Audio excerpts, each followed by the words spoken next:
November 7th, 1944. Kumersheidt, Belgium. A German recovery crew approaches an abandoned American M10 tank destroyer, sitting motionless in the morning fog. For months, intelligence reports from Tunisia to Normandy had described these vehicles the same way. American tank destroyers, mobile anti-tank platforms, adequately armed, reasonably effective. Nothing remarkable. Nothing concerning. Hauptmann Ernst Richter circles the vehicle slowly, noting the pentagonal turret, the long 3-inch gun, the sloped armor plates.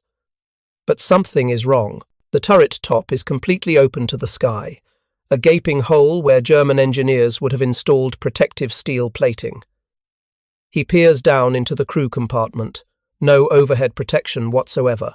The crew positions are exposed to everything: artillery fragments, grenades, small arms fire, even weather. For 3 years, German tank destroyer doctrine had emphasized one principle above all others: crew survivability through armored protection. The Jagdpanzer IV, the Nashorn, even the improvised Marder conversions, all featured enclosed fighting compartments with overhead armor. The Americans had built thousands of these M10s with the crew completely exposed. At first glance, it appears to be a catastrophic design failure, evidence of American industrial incompetence, prioritizing production speed over crew protection. But when Richter examines the combat records from American tank destroyer battalions, when he studies the tactical employment data captured from overrun command posts, when he analyzes the casualty statistics that don't match German predictions, the numbers reveal something deeply troubling. This wasn't a design failure.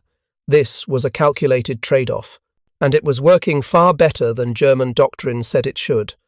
The morning sun burns through the fog as Richter's team begins documentation. Serial number 405-31476. Manufacturer General Motors Fisher Tank Arsenal. Production date, July 1943. 16 months of continuous combat deployment indicated by the wear patterns on the tracks, the scorch marks on the gun barrel, the faded paint showing multiple field repairs. This vehicle has survived longer than German engineering analysis predicted it would. If you're enjoying this deep dive into the story, hit the subscribe button and let us know in the comments from where in the world you are watching from today.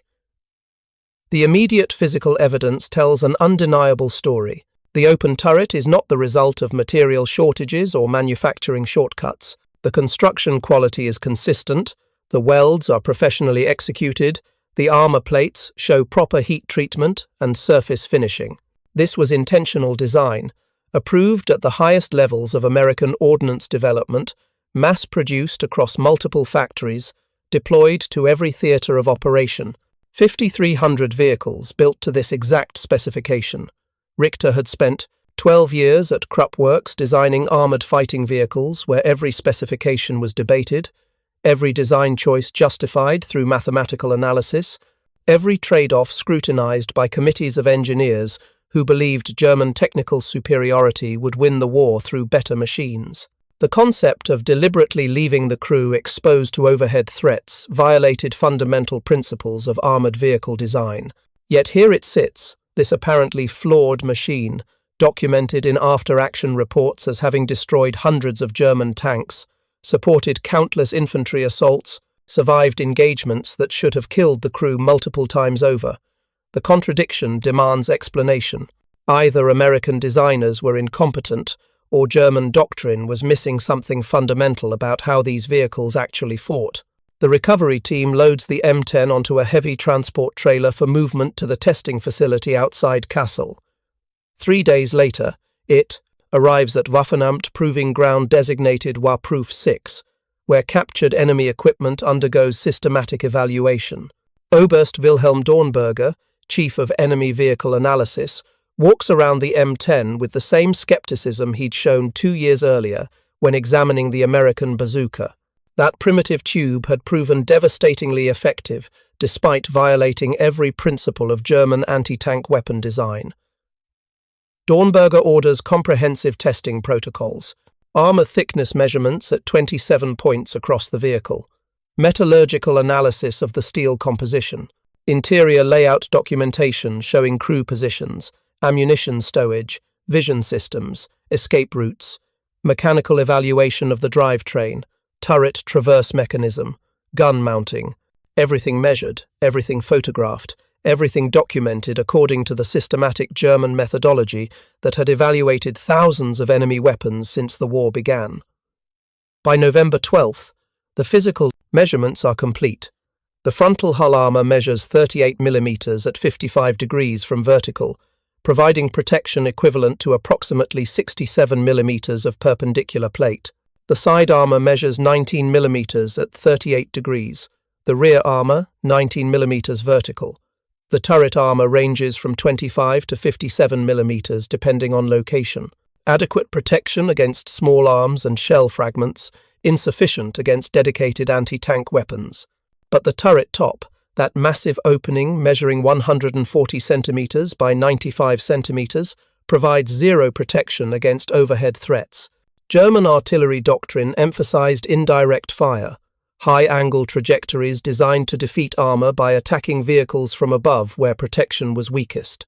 Against dug-in positions or vehicles in defilade, German gunners routinely fired time-fused shells to burst above the target, showering the area with high-velocity fragments. Major Heinrich Schroeder, the artillery liaison, assigned to the evaluation team, runs the calculations. A standard 105 mm high explosive shell, detonating 20 meters above an M10, would send approximately 1,200 fragments across an area of 200 square meters. The M10's open turret, measuring 1.3 square meters, would statistically receive 8 fragments per burst.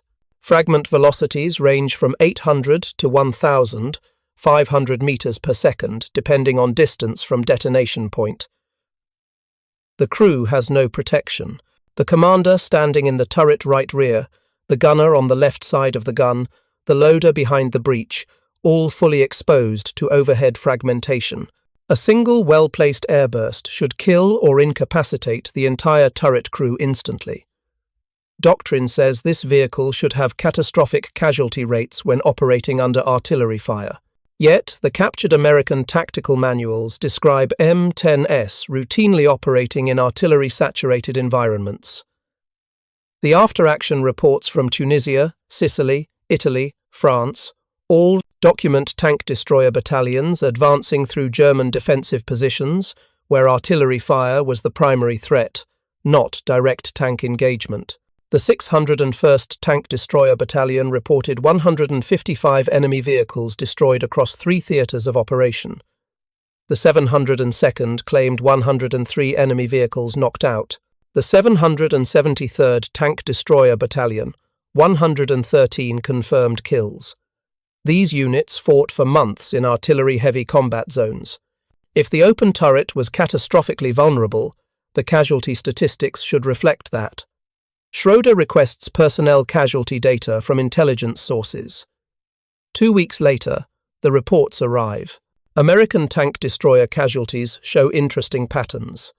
The 893rd Tank Destroyer Battalion lost 16 M10s during the Hurtgen Forest battle in November, heavy losses attributed primarily to German artillery and mortar fire in dense forest, where shells detonated in trees, creating deadly overhead fragmentation patterns.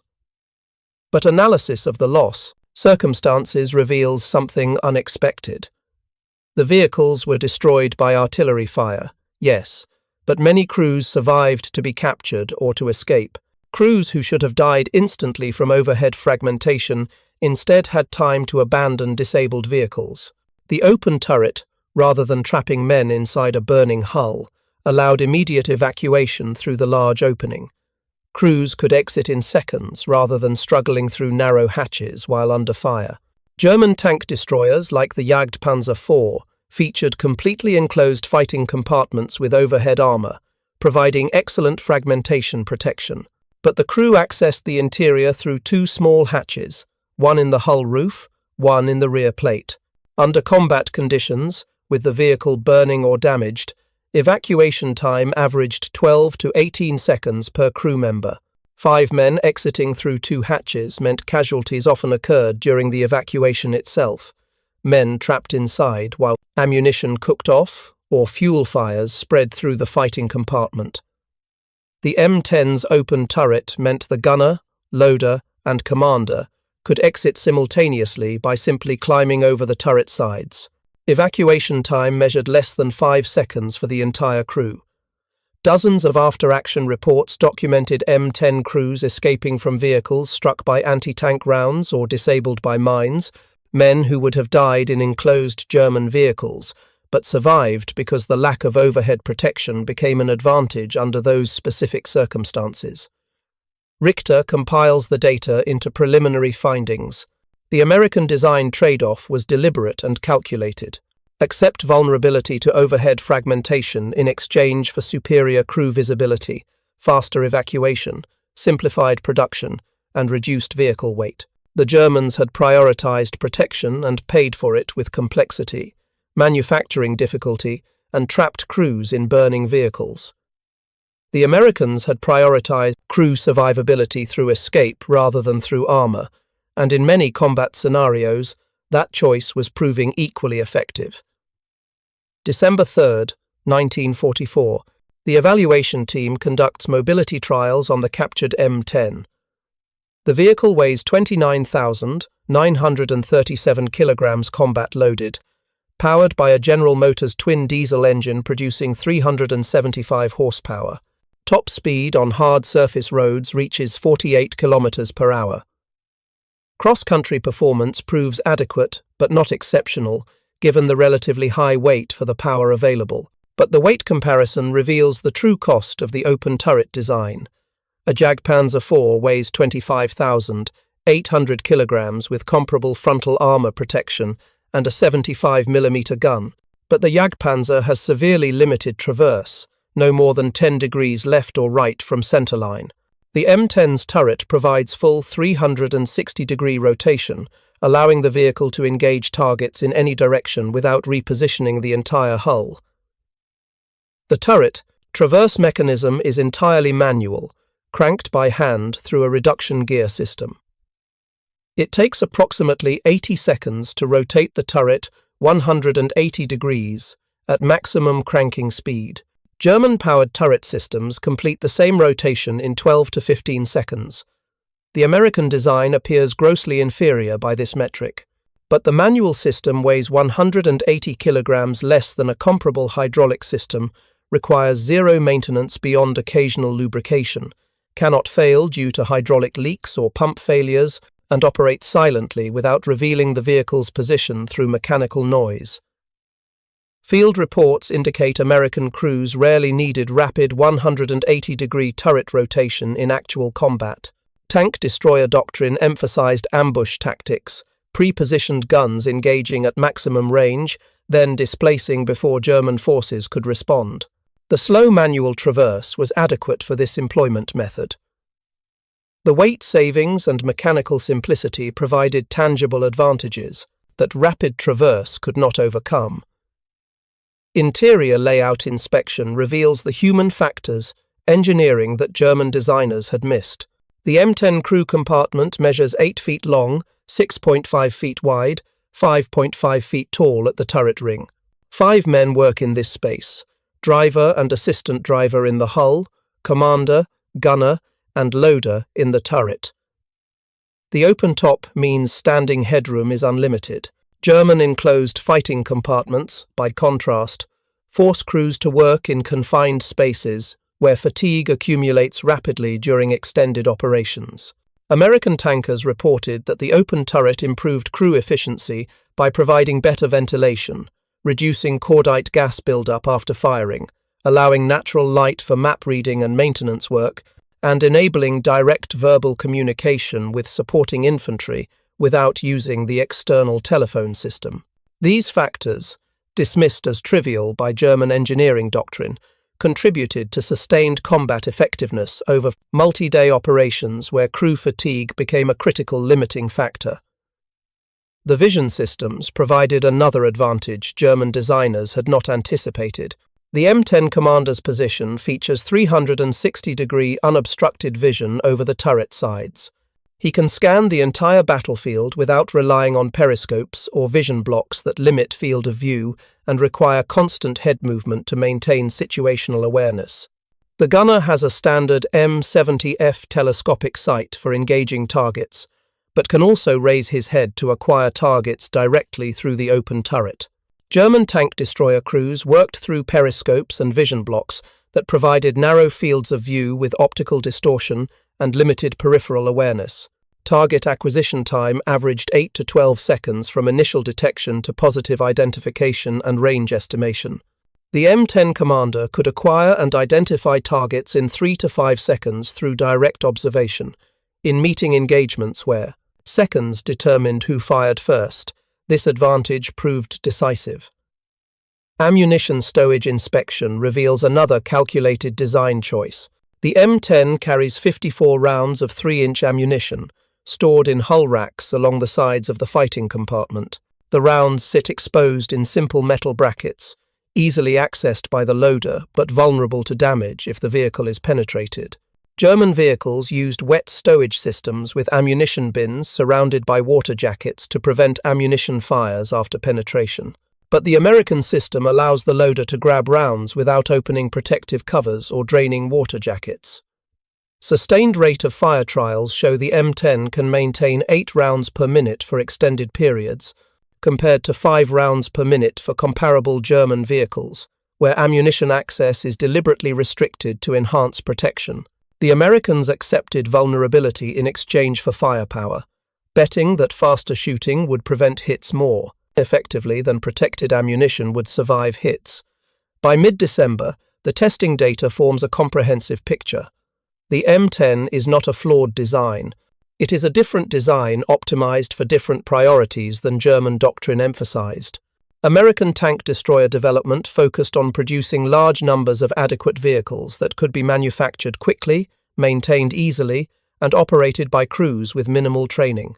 German development focused on creating smaller numbers of superior vehicles, with maximum protection and firepower, regardless of manufacturing complexity or crew training requirements.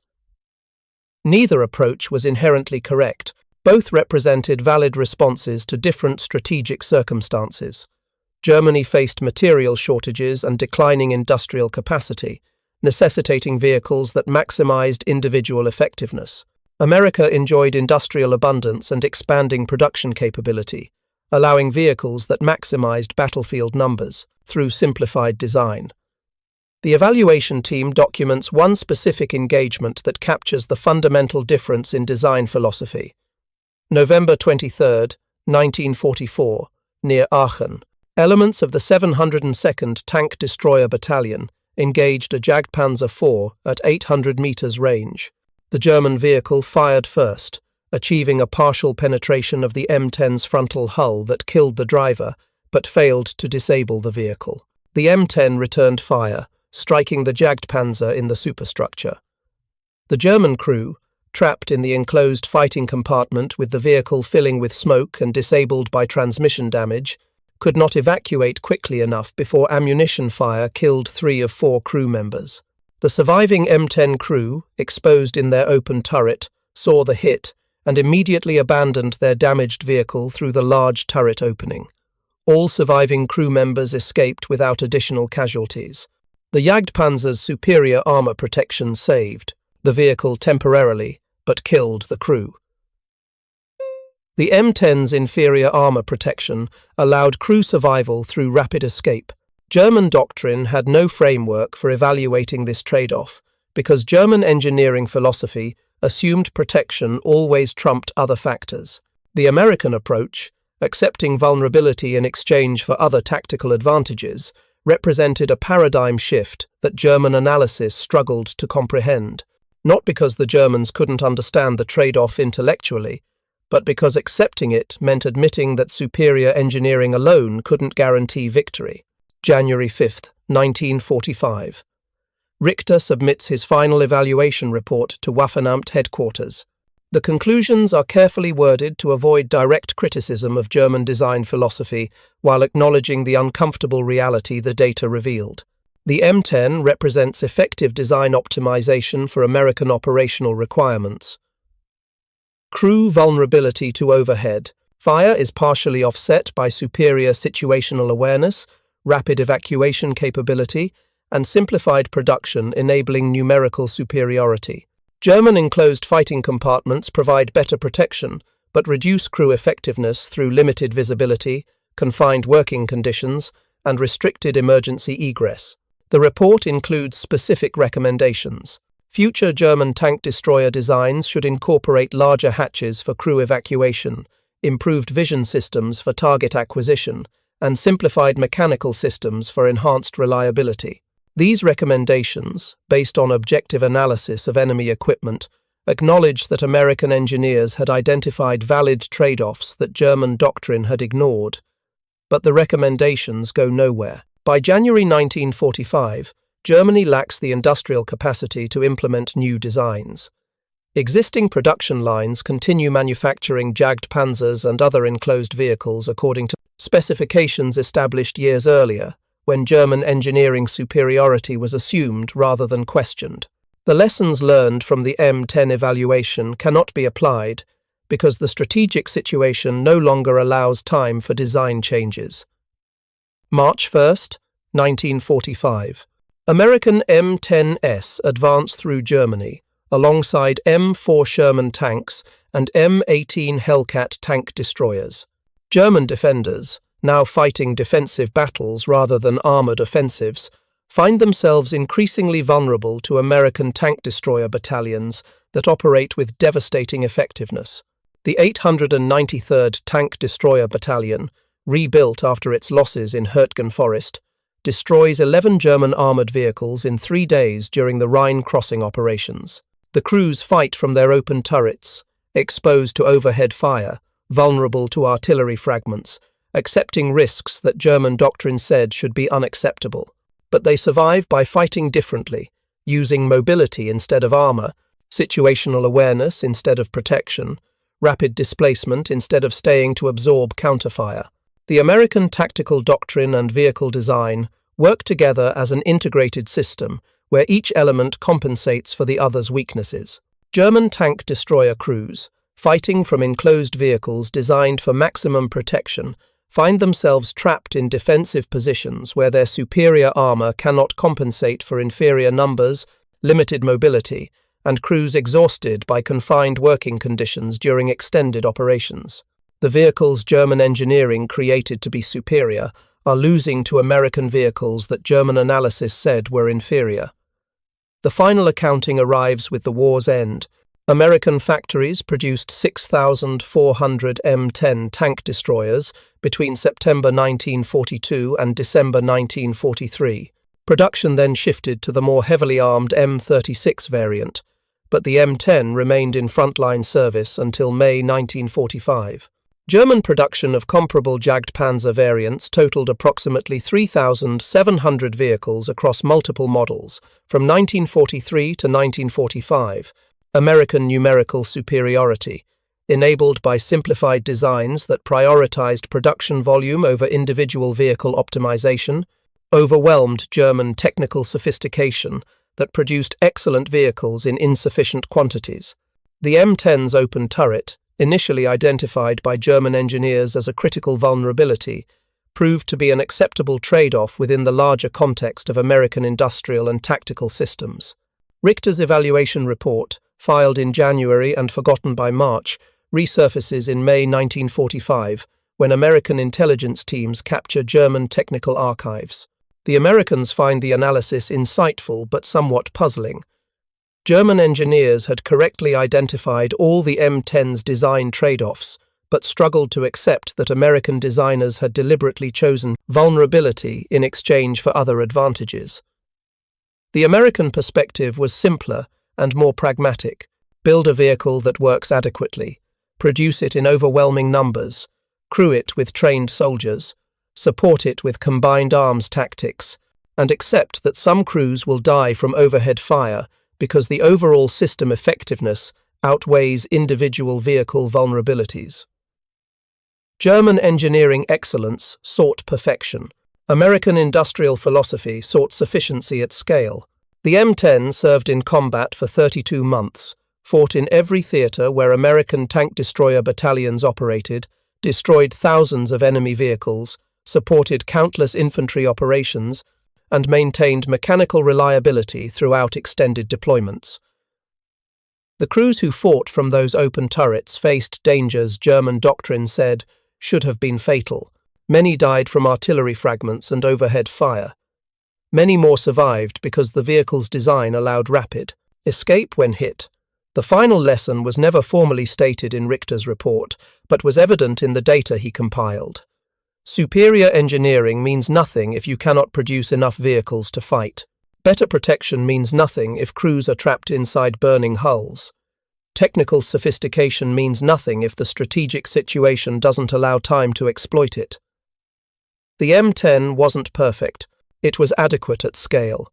And in total war, adequate at scale defeats excellence in limited numbers every time. November 1944 to May 1945. 6 months from the examination of one captured M10 in Belgium to the final collapse of German resistance in May. The vehicle Richter analysed rolled off the production line in July 1943 and fought for 22 months before being abandoned near Kumersheidt. The crew survived the war. The serial number was documented in German records. The lessons learned were filed and forgotten. The American tank destroyer program faced heavy criticism after the war. Historians questioned whether dedicated tank destroyers were necessary, whether the doctrine was flawed, whether the resources could have been better spent on other weapons systems. But in the immediate aftermath of combat, the soldiers who fought from open turrets had a simpler perspective. The vehicle worked. It killed tanks. It supported infantry. It brought them home alive more often than it got them killed. The 702nd Tank Destroyer Battalion, the 893rd Tank Destroyer Battalion, the 601st Tank Destroyer Battalion, and dozens of other units compiled remarkable combat records, despite fighting from vehicles German engineering analysis said were fatally flawed. They succeeded not because the M10 was superior, but because American doctrine integrated the vehicle's strengths and compensated for its weaknesses through combined arms tactics that German defensive operations could not counter effectively. The open turret remained the most visible symbol of American design philosophy. To German engineers, it represented incompetence, evidence that American industrial might could not compensate for inferior technical understanding. To American soldiers, it represented pragmatism, a calculated trade-off that worked well enough to win. The difference in perspectives captured the fundamental distinction between German and American approaches to war. Germans sought technical perfection. Americans sought practical sufficiency. Both sides fought with the doctrine they believed in. Only one side had the industrial capacity to produce enough equipment to make their doctrine work. The spring of 1945 brought the final chapter to Richter's analysis. By April, American forces were advancing across Germany on multiple fronts, encountering increasingly desperate German resistance, hampered by fuel shortages, ammunition scarcity, and the collapse of organized command structures. Tank destroyer battalions that had struggled against Panthers and Tigers in Normandy now faced reduced opposition as German armoured forces dwindled to scattered remnants. But one specific engagement in late March captured why the M10's design philosophy worked despite its apparent vulnerabilities. Near Remagen, where American forces had captured the Ludendorff Bridge intact, tank destroyer units, including elements of the 601st Tank Destroyer Battalion, provided fire support for the bridgehead expansion. German artillery hammered the area relentlessly, the exact scenario where the M10's open turret should have proven catastrophic. Lieutenant Thomas Welch, an M10 commander who had fought since Tunisia, described the experience in a post-action interview. The artillery came in constant. Tree bursts, air bursts, ground impacts, fragments everywhere. We lost one man to overhead fragmentation. Gunner took shrapnel across the shoulders, evacuated within 30 seconds because we could just lift him straight out the turret top. Any closed vehicle, he dies inside, waiting for someone to open the hatch. If you find this story engaging, please take a moment to subscribe and enable notifications. It helps us continue producing in-depth content like this. Welch continued. The visibility saved us more than armor would have. We could see German observers directing fire, could track incoming rounds, could identify which impacts were walking toward our position. Buttoned up in an enclosed turret with vision blocks, you're blind until the round lands on you. We survived because we saw what was coming and displaced before they could adjust fire. The testimonial captured what German evaluation had identified but couldn't fully appreciate. The M10's vulnerability wasn't offset by protection. It was offset by awareness, mobility, and tactical doctrine that assumed crews would avoid fire rather than absorb it. German tank destroyers were designed to take hits and protect the crew. American tank destroyers were designed to avoid hits by seeing threats first and moving before incoming fire arrived. April 12, 1945. The 893rd Tank Destroyer Battalion, the same unit that had lost 16 M10s in Hürtgen Forest 5 months earlier, reported destroying 3 Jagdpanzer IVs and 5 Panzer IVs in a single day during operations near the Elbe River. The American crews fought from their open turrets, exposed to spring weather that had turned cold and rainy, but with unrestricted visibility that allowed them to spot German vehicles attempting to use terrain for concealment. The engagement reports were detailed. At 0815 hours, the lead platoon identified 3 German tank destroyers positioned in a tree line at approximately 1,200 meters. The M10 commander saw them directly, without periscopes or vision devices, simply by scanning the terrain with binoculars while standing in the open turret. Target acquisition time, 4 seconds. Within 30 seconds, all 3 American tank destroyers in the platoon had the enemy position identified and were maneuvering for flanking shots. The German Jagdpanzers, working through limited traverse guns and restricted vision blocks, took 47 seconds to acquire the American vehicles. The first German shot missed. The American platoon fired 11 rounds in rapid succession, achieving 3 hits that disabled 2 Jagdpanzers immediately. The third German vehicle attempted to reverse into better cover, but was struck by a shot that penetrated the fighting compartment, killing the crew who could not evacuate through the vehicle's small hatches before ammunition fires spread. The engagement lasted 3 minutes. American casualties, none. German casualties, 7 killed, 4 captured. The superior protection of the German enclosed fighting compartment provided no advantage, because the German crews never saw the American vehicles until incoming fire struck. The M10's open turret allowed faster target acquisition, quicker engagement, and more rapid displacement after firing. In that specific tactical situation, vulnerability was irrelevant because protection was never tested. By late April, the strategic situation had deteriorated to the point where German tactical excellence could not compensate for systemic collapse. Richter's evaluation report, sitting in files at Kassel, became irrelevant as American forces overran the testing facility. The captured M10 he had analyzed so carefully was either destroyed in place or recaptured by advancing American units. The lessons learned about design philosophy and engineering trade-offs would not influence future German vehicle development because there was no future for German vehicle development. But for American military planners, the M10 program represented valuable lessons that would shape post-war doctrine. The tank destroyer branch was largely disbanded after 1945, with most officers concluding that specialized anti-tank units were unnecessary when main battle tanks could perform the same role. The critique was valid, but missed the deeper lesson the M10 demonstrated about design philosophy and industrial strategy. The M10 succeeded not because it was a perfect tank destroyer, but because it was an adequate vehicle produced in sufficient numbers to enable American tactical doctrine.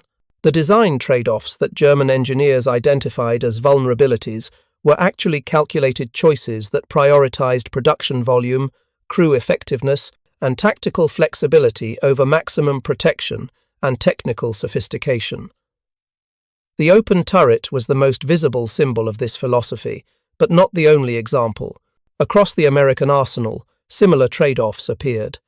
The M4 Sherman tank, criticized for inadequate armor and armament compared to German heavy tanks, was reliable, maintainable, and produced in quantities that overwhelmed German technical superiority through sheer numbers.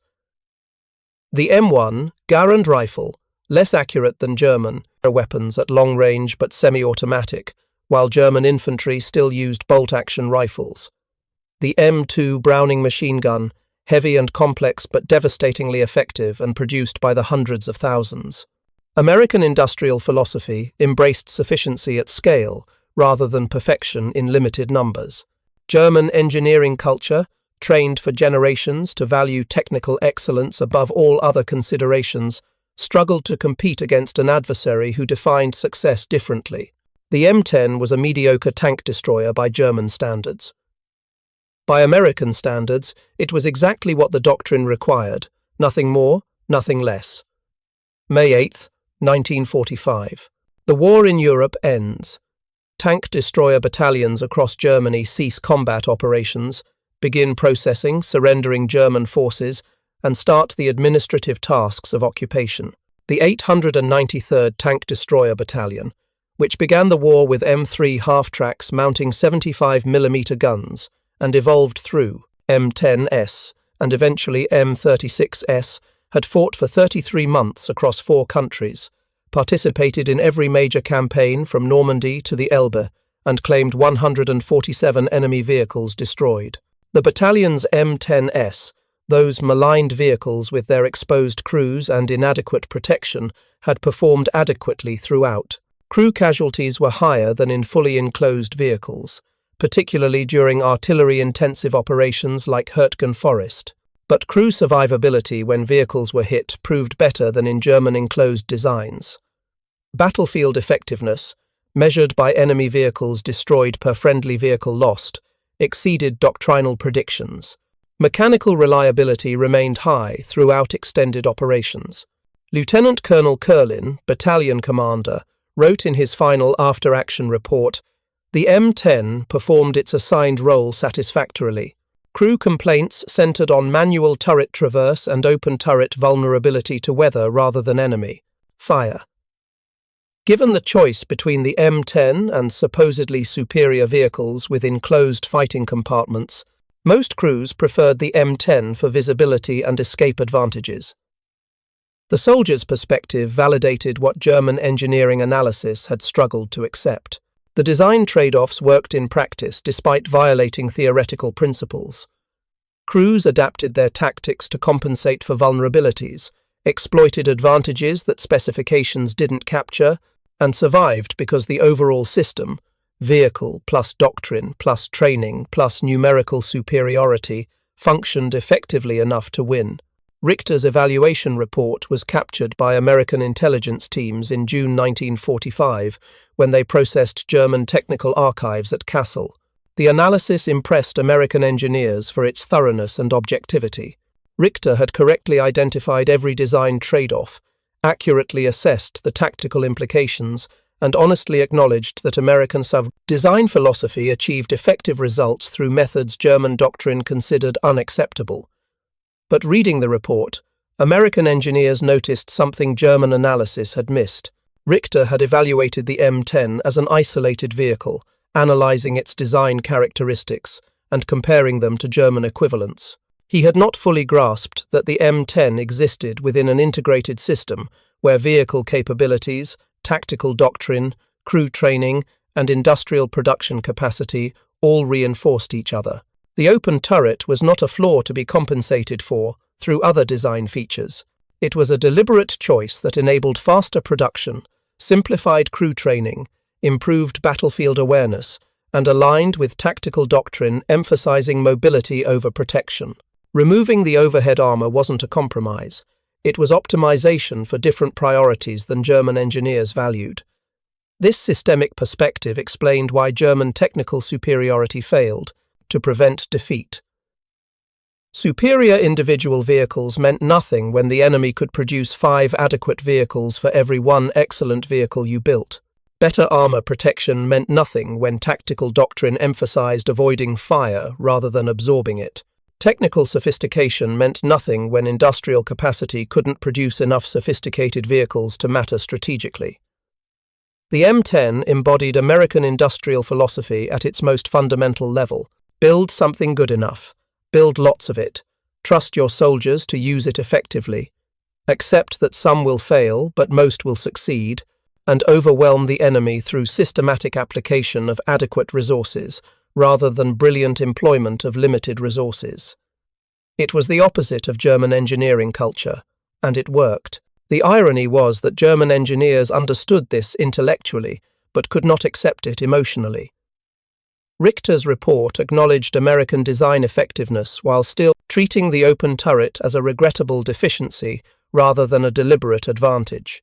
His recommendations for improved German designs still prioritized protection and technical sophistication, assuming that better engineering could overcome numerical disadvantage.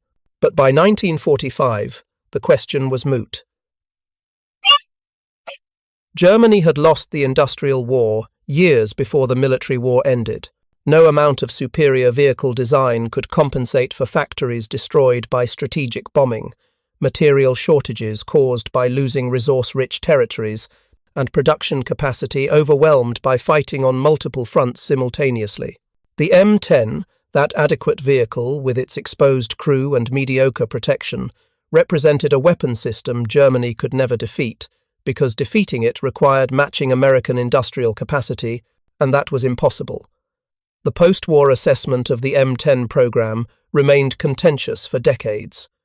Military historians debated whether dedicated tank, destroyer battalions were necessary, whether the vehicles were properly employed, whether resources spent on the program could have been better allocated to other weapons systems.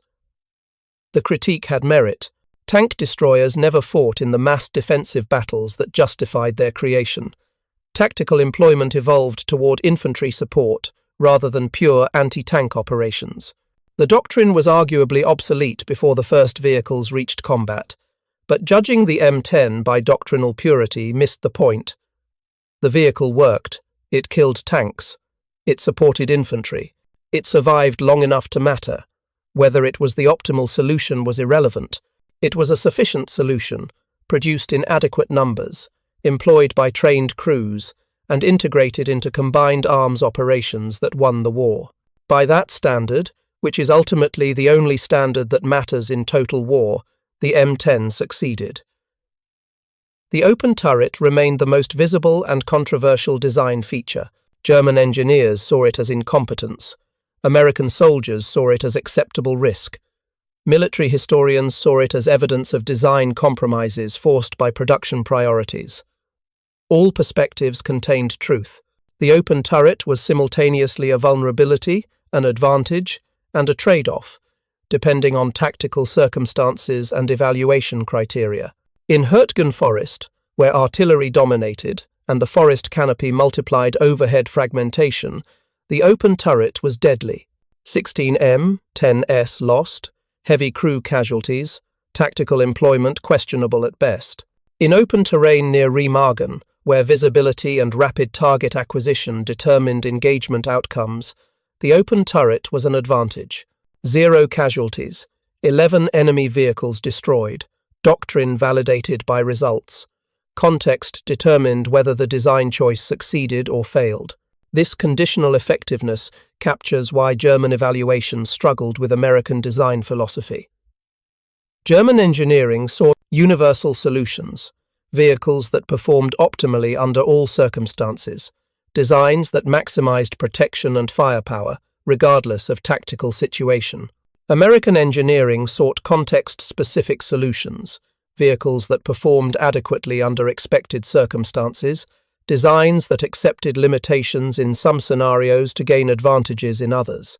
Neither approach was inherently superior.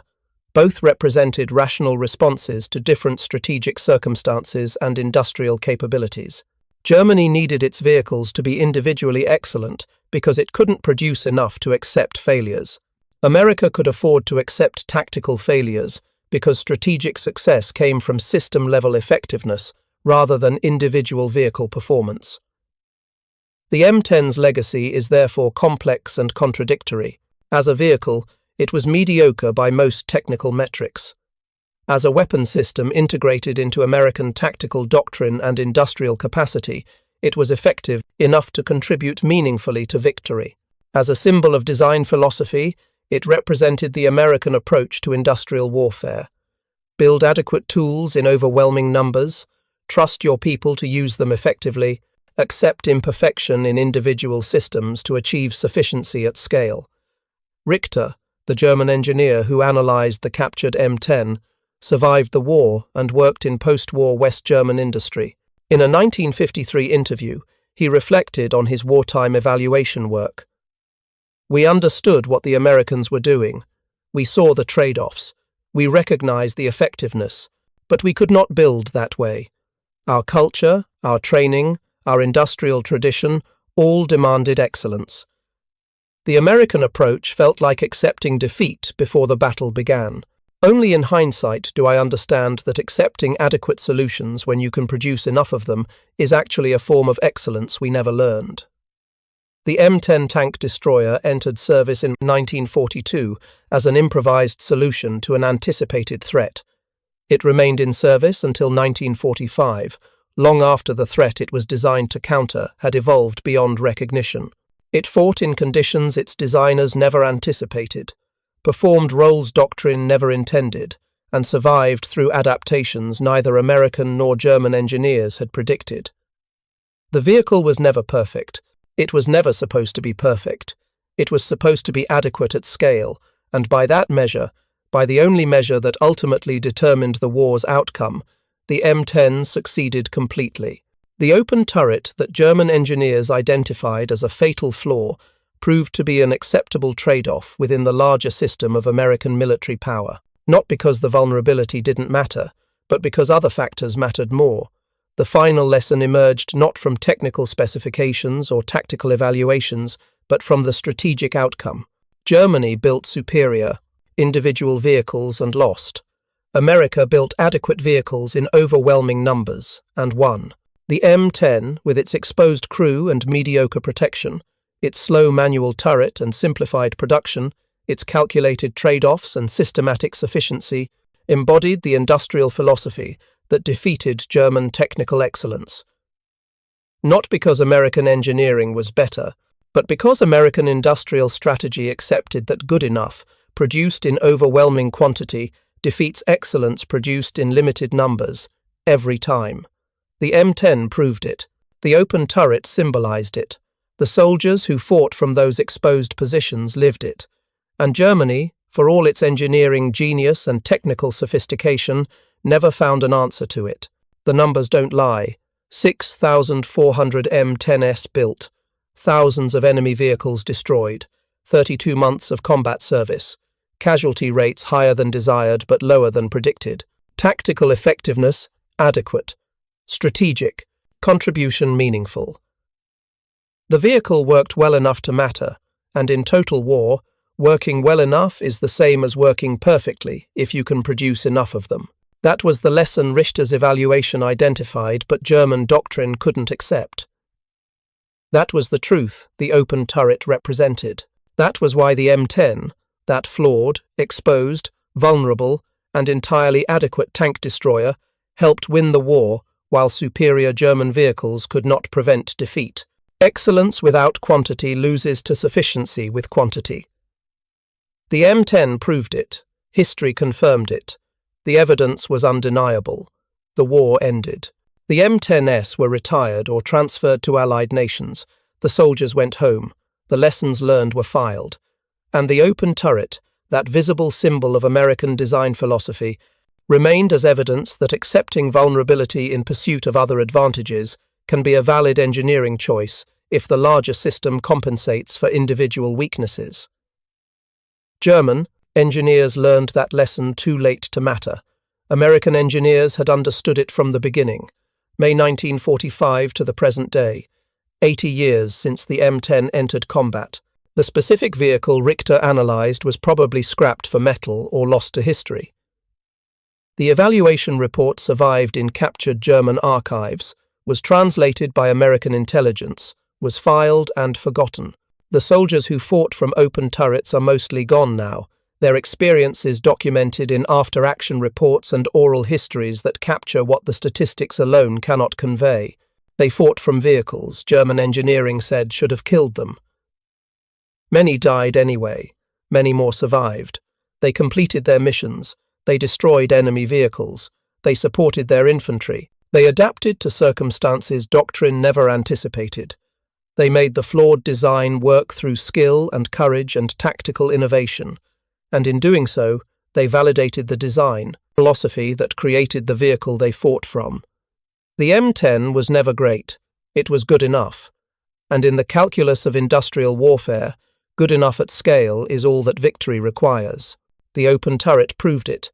The combat record confirmed it. The German evaluation acknowledged it. History recorded it. The lesson endures.